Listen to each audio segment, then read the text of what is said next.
ob Allah in seiner Schöpfung ist. Allah ist außerhalb seiner Schöpfung. Ja. Und wenn jetzt jemand kommt mit dem Hadith, wo der Prophet a.s.w.t. sagt, yani, ينزل ربنا تبارك وتعالى في كل ليلة إلى السماء الدنيا حين ثلث الليل الآخر فيقول من يدعوني فاستجيب له ومن يسألني فيؤتي ومن يستغفرني فأغفر له. Ja? Wer sagt, ja guck mal hier bedeutet das doch, dass Allah in seiner Schöpfung ist, dann sagen wir, Allah ist nicht zu niemandem gleich. Und wir wissen, dass Allah außerhalb seiner Schöpfung ist und nicht ein Teil seiner Schöpfung ist.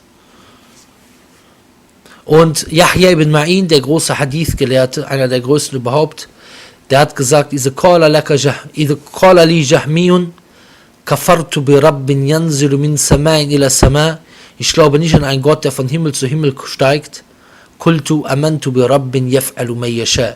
Ich glaube an einen Gott, der tut, was er will. Und wir glauben einfach, dass das, was Gott dort sagt, für uns unvorstellbar ist. Wir müssen das sagen, was er dort sagt, aber Gott ist außerhalb seiner Schöpfung und kein Teil seiner Schöpfung.